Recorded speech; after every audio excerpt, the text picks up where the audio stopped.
Hello friends, welcome to my channel. तो आज हमारा ये chapter number 2 basic accounting terms में हमारे कुछ और टर्म्स भी हैं जो हम अपने अकाउंट्स में यूज करते हैं। ऐसे ही फ्रेंड्स हमारा है फर्स्ट है इसमें एंट्री।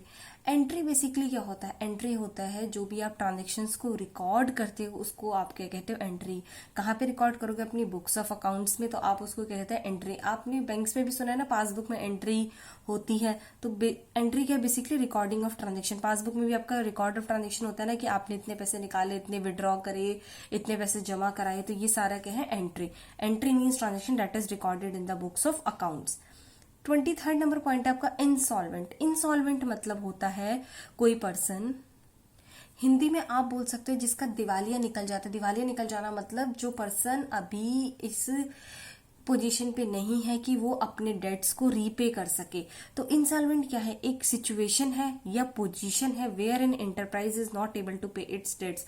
कोई पर्सन इंसॉल्वेंट हो सकता है, कोई कंपनी इंसॉल्वेंट हो सकती है, कोई एंटरप्राइज इंसॉल्वेंट हो सकती है, जहां पे वो अपने डेट्स को रीपे नहीं कर सकती, वो इंसॉल्वेंट है। मीन्स उसके पास एक भी पैसा नहीं है कि वो अपने डेट्स को पे कर सके। 24 नंबर पॉइंट है आपका trade receivable. Trade receivables, receivables क्या होता है? बेसिकली जो आपको फ्यूचर में पैसा मिलेगा, रिसीवेबल्स।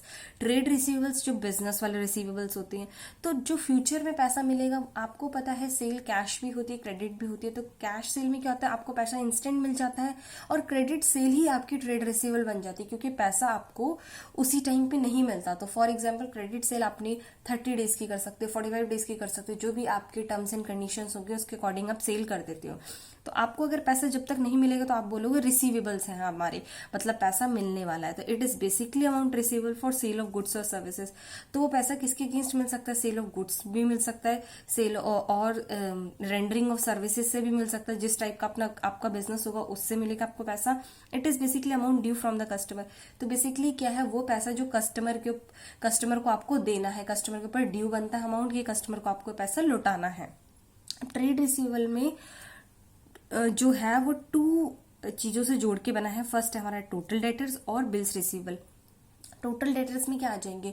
जो भी डेटर्स हैं, डेटर्स क्या होते हैं? जिनसे आपको पैसा लेना है, जिनको आपने उधार पे सामान दिया था और उनसे आपको पैसा लेना है, वो भी इसमें आ जाएंगे। और बिल्स रिसीवेबल होता है। बिल्स रिसीवेबल बेसिकली फ्रेंड्स क्या होता है कि एक बिल लिख दिया जाता है जहां पे ड्रॉर होता है, ड्रॉई होता है, 2 पार्टीज होती हैं। आगे हम पढ़ेंगे बिल्स रिसीवेबल के बारे में डिटेल्स में। अब बेसिकली ऐसे समझ लो, एक डॉक्यूमेंट है, एक नोट है, जहां पे एक पर्सन प्रॉमिस कर रहा है दूसरे पर्सन को कि मैं आपको पैसा वापस लौटाऊंगा। तो ये हमारा होता है बिल्स रिसीवेबल।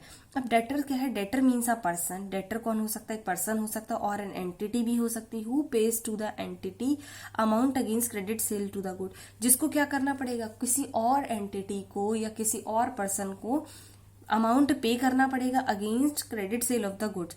जिसने क्रेडिट सेल करी है उसके अगेंस्ट उसको पैसा डेटर को देना पड़ेगा। इस एग्जाम्पल से आपको अच्छे से क्लियर होगा। आपके पास 2 पार्टीज है, ए है सेलर है और बी बायर है। ए ने सेल कर दी बी को, A sold goods to B on credit. अब कौन है? बी बायर है, तो B is the debtor for A. तो ए के लिए कौन है? बी डेटर है, क्योंकि बी ए को पैसा देगा क्रेडिट पे। ए ने सेल करी है तो बी डेटर है, ठीक है। तो डेटर ये होता है। अब बिल्स रिसीवेबल क्या होगा? It means bills of exchange accepted by the debtor. मैंने आपको अभी भी बताया कि बिल ऑफ एक्सचेंज बनाया जाता है, जो क्या करते हैं, दोनों पार्टीज के बीच में एग्री होता है और एक नोट टाइप का बना दिया जाता है, लिख दिया जाता है डॉक्यूमेंट्री कि आप इतने टाइम पे इतनी अमाउंट आपको लौटाना पड़ेगा। उसे हम कहते हैं बिल्स रिसीवेबल। तो जो आपका ट्रेड रिसीवेबल है वो आपका टोटल डेटर और बिल्स रिसीवेबल का सम है। अब है पॉइंट नंबर 25, ये है ट्रेड पेबल। ट्रेड पेबल क्या होता है? जिसको आपको पैसा देना है, रिसीवेबल से पैसा लेना है और पेबल में पैसा देना है। It is the amount payable for purchase of goods और सर्विसेज। अब अमाउंट आपको किसका देना होगा? या तो अपने गुड्स खरीदे या आपने कोई सर्विस का यूज करा है, तो आपको उसका अमाउंट क्या करना पड़ेगा? पे करना पड़ेगा। पे करना बनता है, पर आपने पे नहीं करा, पेबल है, आपने पेड नहीं है। पेड और पेबल में यही फर्क है। पेबल मतलब आपको पे करना बनता है। It is basically amount due to the customer. अब आप पे अमाउंट ड्यू है कस्टमर के अगेंस्ट, तो क्या हो?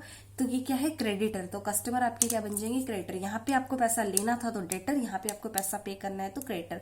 अब ट्रेड पेबल भी 2 चीजों का सम है, total creditor plus bills payable. यहाँ पे क्या है? टोटल क्रेडिटर्स आ जाएंगे और बिल्स पेबल आ जाएगा। क्रेडिटर्स क्या है? जिनको आपको पैसा देना है, किसी से आपने सामान उधारी पे खरीद रखा है और आपको उसका पैसा वापस लौटाना है। अब क्रेडिटर कौन होते हैं? क्रेडिटर मीन्स अ पर्सन और एन एंटिटी, क्रेडिटर कोई पर्सन भी हो सकता है, कोई एंटिटी भी हो सकती है, to whom enterprise is responsible to make payment against credit purchases.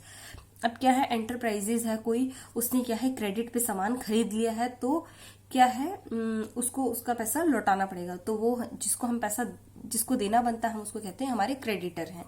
ए ने बी को गुड्स सोल्ड करे, A sold goods to B on credit, same example हम कंटिन्यू करते हैं, तो बी के लिए क्या है, ए क्रेडिटर है, जैसे ए के लिए बी डेटर था तो बी के लिए ए क्या है, क्रेडिटर है। तो ट्रेड पेबल में बेसिकली क्या आता है, जो अमाउंट हमें पे करना है फ्यूचर में। ऐसे ही फिर हमारा बिल्स पेबल है, जैसे बिल्स रिसीवेबल था, बिल्स पेबल है, इसमें भी क्या होता है, bills of exchange accepted by the enterprise और person who is responsible to make payment. यहाँ पे कौन है बिल्स ऑफ एक्सचेंज, कौन एक्सेप्ट करेगा, वो पर्सन या वो कंपनी जो पेमेंट करने के लिए रिस्पॉन्सिबल है, तो ये हमारा है बिल्स पेबल। तो ट्रेड पेबल्स किसका टोटल होता है, बिल्स पेबल का, और टोटल क्रेडिटर्स का टोटल होता है। अब पॉइंट नंबर 24 है हमारा डिस्काउंट। डिस्काउंट क्या होता है, आपने सुना होगा ना, डिस्काउंट पे सेल चल रही है, 50% डिस्काउंट है, 60% डिस्काउंट है, 70% डिस्काउंट है। आपने बहुत बार सुना है, टीवी में भी आता है, और काफी बार आपने सुना होगा, अपने मोबाइल्स पे देखा होगा कि डिस्काउंट चल रही है, फ्लिपकार्ट की सेल चल रही है, वहां पे डिस्काउंट पे लगे। तो डिस्काउंट क्या होता है, बेसिकली प्राइस जो कम कर देते हैं हम उसे डिस्काउंट बोलते हैं। तो discount means the reduction in the price of goods. अब डिस्काउंट क्या होगा, जहां पे प्राइस कम कर दिए जाते हैं उसे हम कहते हैं डिस्काउंट। अब डिस्काउंट भी दो तरीके के होते हैं, फर्स्ट है आपका ट्रेड डिस्काउंट और सेकंड है आपका कैश डिस्काउंट। ट्रेड डिस्काउंट क्या होता है, trade discount is reduction in price by the seller when they buy goods of certain amount और क्वांटिटी। जो आप बेसिकली देखते हो ना, फ्लिपकार्ट पे सेल चल रही है, इतना % डिस्काउंट, वो बेसिकली ट्रेड डिस्काउंट रहता है। ट्रेड डिस्काउंट में क्या करता है, सेलर अपनी प्राइस रिड्यूस कर देता है बायर के लिए, क्योंकि वो कहता है कि अगर आप इतनी क्वांटिटी खरीदोगे या इतने अमाउंट का सामान खरीदोगे तो मैं आपके लिए प्राइस रिड्यूस कर दूंगा, या किसी टाइम के चलते खरीदोगे या कोई सीजनल है प्रोडक्ट उसके चलते खरीदोगे, तो ये बेसिकली क्या होता है, ट्रेड डिस्काउंट। और कैश डिस्काउंट क्या होता है, cash discount is discount allowed for timely making payment by the buyer to seller. कहीं पे क्या है कि आपका फॉर एग्जांपल 40 डेज का क्रेडिट था जो सेलर ने बायर को दिया था, बट बायर कह रहा है मैं आपको 35 डेज में पैसा लौटा दूंगा या 30 डेज में पैसा लौटा दूंगा, तो सेलर यहाँ पे क्या है, कुछ कंसेशन दे देगा बायर को। तो यहाँ पे क्या है, ये इसको हम बोलते हैं कैश डिस्काउंट। कैश डिस्काउंट क्या है, जो टाइमली पेमेंट के लिए दिया जाता है वो हमारा है कैश डिस्काउंट। ऐसे पॉइंट नंबर 27 है हमारा स्टॉक या इन्वेंट्री। स्टॉक बेसिकली क्या होता है, आपने सुना है ना, स्टॉक में है, स्टॉक में ये चीजें हैं, आउट ऑफ स्टॉक है। स्टॉक क्या होता है, कोई भी कंपनी का, कोई भी एंटिटी का जो सामान रिसेल करने के लिए पड़ा हुआ है वो है स्टॉक, जो उन्होंने किस लिए रोका है, एसेट हेल्ड कर रखी है जिसको सेल करने के लिए, जो उनका नॉर्मल रूटीन बिजनेस है उसको सेल करने के लिए जो भी उनका सामान पड़ा हुआ है, चाहे उनके गोडाउन में पड़ा है, चाहे उनके ऑफिस में पड़ा है, कहीं पे भी पड़ा है, वो उनका है स्टॉक। तो स्टॉक क्या है, stock means tangible assets. Stock में क्या आएगा, टेंजिबल एसेट्स। टेंजिबल एसेट्स होती है जिनकी फिजिकल एग्जिस्टेंस होती है, जिनको आप देख सकते हैं, जिनको आप छू सकते हो, वो आपके टेंजिबल एसेट्स हैं। Tangible assets held by the enterprise for the purpose of sale in the ordinary course of business. जो भी कंपनी ने ऐसी एसेट्स अपने पास रखी हुई हैं, उनके स्टॉक में है, जो पर्पज ऑफ सेल, जिनको वो बेचना चाहते हैं, उनका नॉर्मल बिजनेस है उसको बेचने का, तो वो उनका क्या कहलाएगा, स्टॉक कहलाएगा। अब स्टॉक भी दो कितने तरीके के हैं आपके, जैसे फर्स्ट है आपका ओपनिंग स्टॉक और सेकंड है आपका क्लोजिंग स्टॉक। ओपनिंग स्टॉक कौन सा होता है, कभी भी आपका काउंटिंग पीरियड शुरू होता है, फॉर एग्जांपल आपका 1 अप्रैल का काउंटिंग पीरियड शुरू हुआ, जो उस टाइम पे आपका स्टॉक था आपके हाथ में, आप उसको कहोगे ओपनिंग स्टॉक। और जो 31 मार्च को जब आपका अकाउंटिंग पीरियड खत्म हो रहा है, कोई भी अकाउंटिंग पीरियड, अगर जो आपके हाथ में स्टॉक होगा उसको आप कहोगे क्लोजिंग स्टॉक। तो ओपनिंग क्या होता है, stock that is in hand at the beginning of the accounting year, और क्लोजिंग स्टॉक क्या है, stock in hand at the end of the accounting period. तो इसे कहेंगे ओपनिंग स्टॉक जो बिगिनिंग में है, और इसे कहेंगे हम क्लोजिंग स्टॉक। अब इसके भी 3 टाइप्स हैं स्टॉक और इन्वेंट्री के। कौन कौन से हो सकते हैं आपके, तो यहाँ पे है स्टॉक ऑफ गुड्स हो सकता है, वर्क इन प्रोग्रेस हो सकता है, स्टॉक ऑफ रॉ मटेरियल हो सकता है। अब स्टॉक ऑफ गुड्स कौन से गुड्स होंगे, जो goods that is remaining unsold, जो आपके अनसोल्ड रह गए हैं गुड्स, वो आपके क्या होंगे, स्टॉक ऑफ गुड्स होंगे। वर्क इन प्रोग्रेस, आपके पास कुछ गुड्स ऐसे होंगे जो पूरे तैयार किए गए हैं बट वो बिके नहीं है, आपके अनसोल्ड रह गए, वो है stock of goods. Work in progress क्या है, कुछ गुड्स ऐसे हैं जो पार्टली फिनिश्ड है, जो क्या है, प्रोसेस ऑफ बीइंग फिनिश्ड है, जो आधे बने हुए हैं, आप बोल सकते हैं 70% बने, 50% बने, 30% बने, बट वो अभी सेल करने की कंडीशन में नहीं है तो आप उन्हें कहेंगे वर्क इन प्रोग्रेस। और स्टॉक ऑफ रॉ मटेरियल क्या है, जो भी आप गुड्स बनाने के लिए पहले रॉ मटेरियल खरीद के लाए हो वो आपका स्टॉक ऑफ रॉ मटेरियल। तो फ्रेंड्स ये तीन चीजें, यहाँ फिनिश गुड्स के बारे में बात करी है, ये वो गुड्स हैं जो वर्क इन प्रोग्रेस में है, और ये क्या है, रॉ मटेरियल। रॉ मटेरियल क्या है, जिससे आपको अभी आपके अपनी गुड्स बनानी है। Stock of raw material means raw material used for manufacturing of goods lying unused. तो आपको क्या करना है, उनके लिए गुड्स आपको तैयार करने, तो ये आपका है स्टॉक। ऐसे ही फ्रेंड्स हमारा 28 नंबर पॉइंट है बैड डेट्स। बैड डेट्स क्या होता है, ऐसे डेटर्स जो पैसा देने वाले थे बट वो पैसे देने की कंडीशन में नहीं है, कोई भी सिचुएशन बन सकती है जिसके चलते वो पैसा नहीं दे रही, वो आपके बैड डेट्स है। बैड डेट्स आपका क्या होता है, लॉस होता है। बैड डेट्स मतलब डेट्स खराब हो गए, बैड डेट्स। बैड से आपको पता चल रहा है ना, कोई चीज खराब है मतलब बैड, तो बैड डेट्स मतलब जो चीज खराब हो चुकी है। Bad debts is the amount that is loss for the business as it is irrecoverable amount. यहाँ पे क्या है, डेटर्स क्या है, डूब गया है, कुछ इंसॉल्वेंट हो सकता है, कुछ भी हो सकता है, फ्रॉड हो सकता है, वो पैसा देने के लिए मना कर रहा है, तो आपका पैसा डूब चुका है, इसलिए वो बैड डेट्स है। तो बेसिकली आपका प्योर बिजनेस लॉस है, इसलिए आपको इसको क्या करना है, P&L अकाउंट में डेबिट करना पड़ेगा। मैं आपको अभी आगे बताऊंगी कि डेबिट और क्रेडिट का क्या फंड है, बट अभी आप इतना समझ लीजिए बैड डेट्स आपका लॉस है, इसलिए आपको यहाँ पे P&L अकाउंट पे आपको डेबिट करना है। ऐसे 29 नंबर पॉइंट है आपका बैलेंस शीट। बैलेंस शीट क्या होती है, आपकी फाइनल पोजीशन होती है, एसेट्स एंड लायबिलिटीज होती है आपकी, जिसमें जहां पता चलता है कि कंपनीज के पास कितनी एसेट्स और कंपनीज की कितनी लायबिलिटी है। It is a financial position of an individual, किसी इंडिविजुअल की फाइनेंशियल पोजीशन होगी या एंटरप्राइज की होगी, विच शोज जहां पे एसेट्स, लायबिलिटीज और कैपिटल आपकी पता चलती है, उसे हम कहते हैं बैलेंस शीट। 30 है आपका बुक वैल्यू। बुक वैल्यू क्या होती है, एक होती है बुक वैल्यू, एक होता है मार्केट वैल्यू। मार्केट वैल्यू होता है कि उस प्रोडक्ट को अगर आप मार्केट में सेल करने जाएंगे तो आपको कितना पैसा मिलेगा, तो वो है बेसिकली आपकी मार्केट वैल्यू। और उसी प्रोडक्ट का आपकी बुक में कितना अमाउंट लिखा हुआ है, वो है बुक वैल्यू।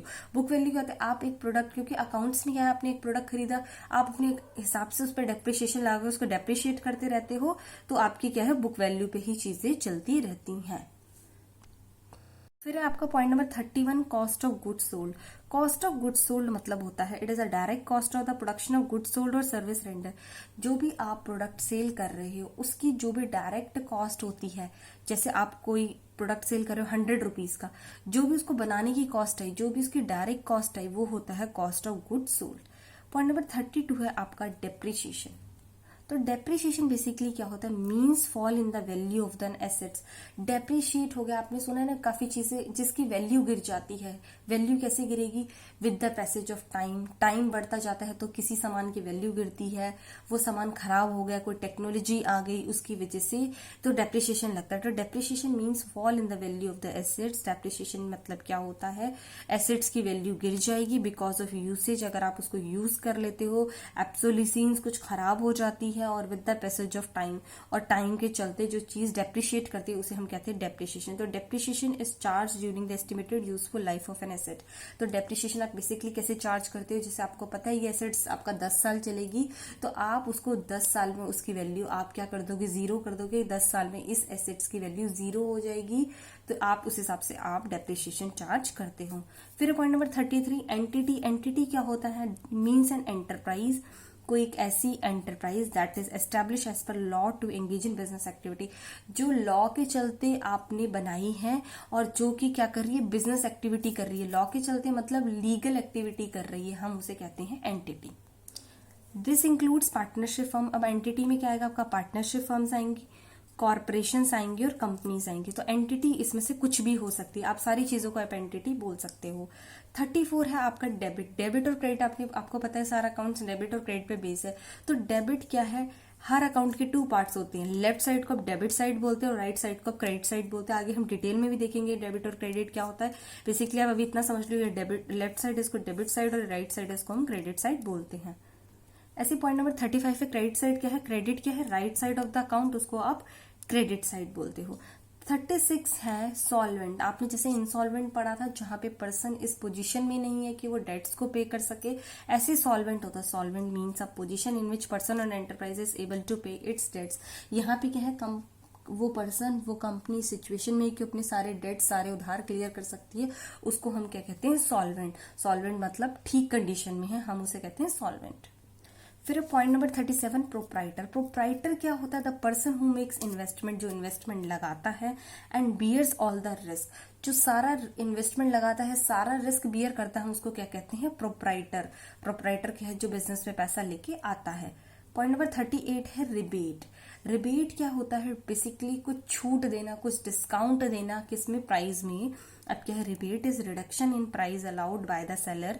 सेलर क्या करता है? रिबेट देता है, किसमें? प्राइस कम करता है, other than for the trade discount and cash discount. अब क्या है? यहाँ पे ट्रेड डिस्काउंट भी नहीं होगा, कैश डिस्काउंट भी नहीं होगा, उसे हम क्या कहते हैं? Rebate. For example, discount allowed because of pure quality of goods. क्या होता है? सेलर के पास गुड्स तो है बट उनकी क्वालिटी उतनी फाइन नहीं है, थोड़ी पुअर क्वालिटी बोल सकते हो, थोड़ा डिफेक्ट्स बोल सकते हो, तो वो क्या करता है? बायर को बोल देता है कि आप 100 रुपीज का सामान फॉर एग्जाम्पल 60 रुपीज में खरीद लो, क्योंकि सामान की क्वालिटी उतनी नहीं है, तो हम इसे क्या कहते हैं? रिबेट। आपने ट्रेड डिस्काउंट में पढ़ा था कि जो आपको क्वांटिटी और वैल्यू के चलते मिलता है, और कैश डिस्काउंट जो आप टाइमली पेमेंट के चलते मिलता है, तो रिबेट उन दोनों से अलग है। ऐसे ही आपका पॉइंट नंबर 39 है फाइनल अकाउंट्स और फाइनेंशियल स्टेटमेंट। ये क्या है? ट्रेडिंग अकाउंट जो आप बनाते हो, प्रॉफिट एंड लॉस अकाउंट बनाते हैं, balance sheet at the end of the accounting process. जो भी आप ये सारे अकाउंट्स प्रिपेयर करते हो, इन्हें आप क्या कहते हो? फाइनल अकाउंट और फाइनेंशियल स्टेटमेंट। जब भी आपके बारे में बताओगे फाइनेंशियल स्टेटमेंट, तो मतलब trading account, P&L account, balance sheet, इन्हें हम क्या कहते हैं? Final account. तो ये फ्रेंड्स आपका ये चैप्टर नंबर 2 था। बेसिकली अकाउंटिंग टर्म का, जो बेसिक अकाउंटिंग टर्म आप सारे यूज करते हो, जो फिनिश हो चुका है। तो thank you friends for watching my video. अगर आपको मेरा वीडियो पसंद आया हो तो प्लीज इसे लाइक एंड सब्सक्राइब करना ना भूलें। Thank you friends.